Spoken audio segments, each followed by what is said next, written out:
Hello, ladies and gentlemen, and welcome back for a Tuesday Express edition of the Steel City Sports Report, where we talk everything Steelers, Penguins, and Pirates. I am your host, Brady Vini, and today's report includes: could this be the Pittsburgh Steelers' new Joe Hayden? A rare mock draft selection for the Steelers could be the right one. The Pittsburgh Pirates claim a former closing pitcher off waivers, and more. As always, please be sure to like, comment, and share this video, as well as subscribe to the channel. Now let's get into the first news story of the day. Could this be the Pittsburgh Steelers' new Joe Hayden? The Pittsburgh Steelers have a lot of holes on their roster that need to be filled this offseason, but one that isn't getting talked about enough is a corner opposite Joey Porter Jr.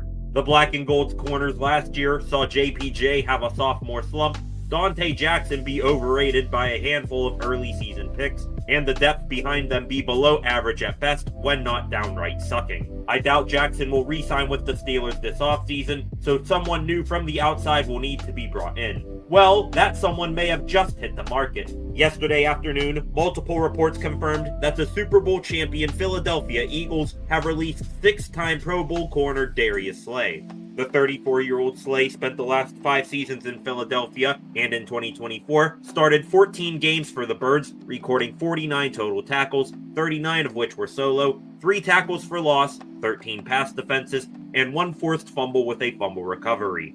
I am unaware of what Slay's contract situation was, but I'm sure the bigger factor in his and fellow veteran corner James Bradberry's release was the emergence of star rookie corners Quinyon Mitchell and Cooper DeJean. Still though, a 34-year-old having that kind of production begs the question on if the Steelers should take a look at him. This isn't a far-fetched idea either, as Slay has ties to Steelers defensive coordinator Terrell Austin, going back to their days with the Detroit Lions, and Steelers assistant GM Andy Weidel was once in the Eagles front office when they acquired Slay. If he still has a good bit left in the tank, he could be another Joe Hayden for the Pittsburgh Steelers, a stopgap number 1 corner until Porter becomes the guy or someone else steps up. What do you guys think of this? Do you want the Steelers to bring in Slay? Let me know in the comments below.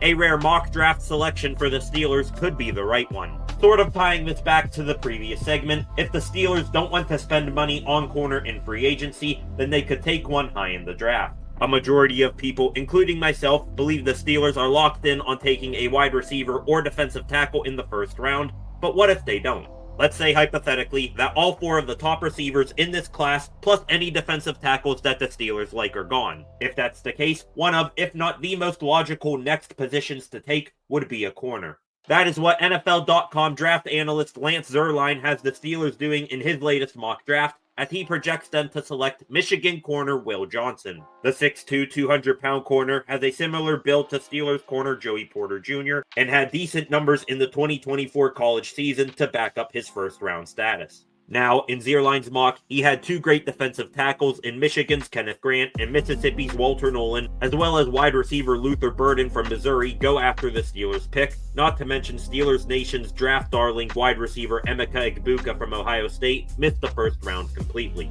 I'd be okay if the Steelers took Johnson, as I believe he will be a solid starter in the NFL almost immediately, but I hope they'll grab some guys in free agency in case the draft goes as wonky as Zierlein predicts.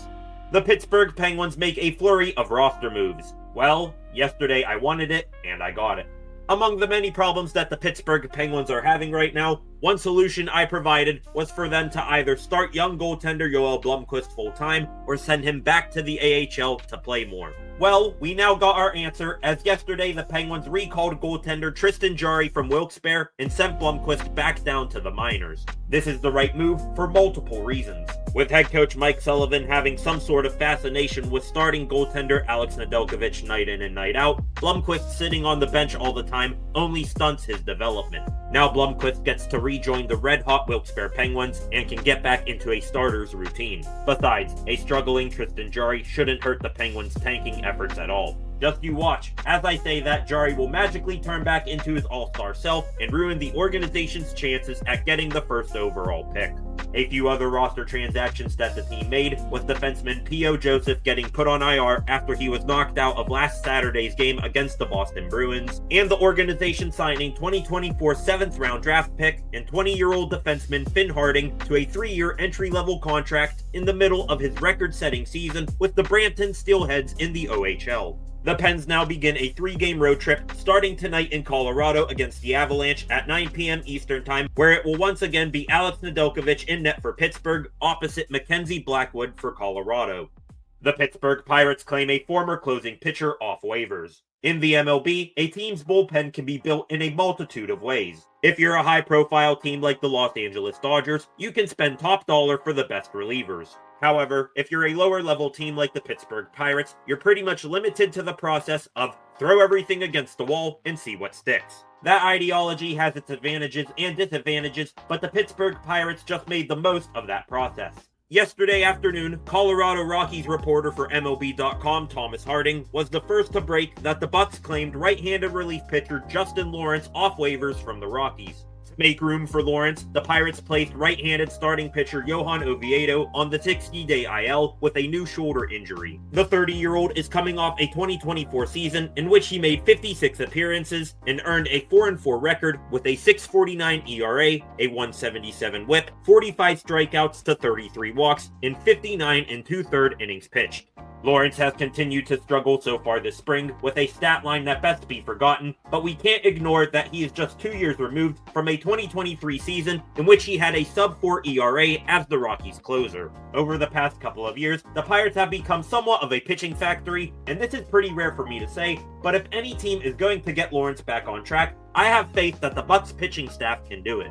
If he can revert to his 2023 self, then the Pirates bullpen would all of a sudden look pretty decent with Lawrence, Carmen Mlodzinski, Tim Meza, Caleb Ferguson, Dennis Santana, Kyle Nicholas, Colin Holderman, and David Bednar. Welcome to Pittsburgh, Justin Lawrence. And finally, a former Pirates pitcher signs with a division rival. About a week and a half ago now, the Pittsburgh Pirates made a somewhat substantial addition to their starting rotation. That addition was the Bucs inking left-handed starting pitcher Andrew Heaney to a 1-year deal for just over $5 million, but a small detail added to the report then was Pittsburgh was looking for a reunion with left-handed starting pitcher Jose Quintana. The 36-year-old Quintana had a pretty good 2024 season with the New York Mets, going 10-10 in 31 starts with a 3.75 ERA, a 1.25 WHIP, 135 strikeouts to 63 walks, and just over 170 innings pitched.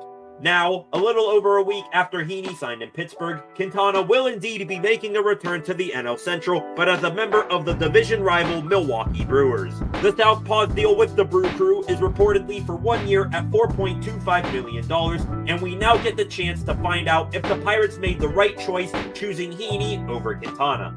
We will get our first look at Heaney in the black and gold today as he makes his Pirates spring training debut. Following an ugly 12-3 loss to the New York Yankees last night, the Bucs take on the Boston Red Sox this afternoon, which is either ongoing or wrapped up by the time you see this.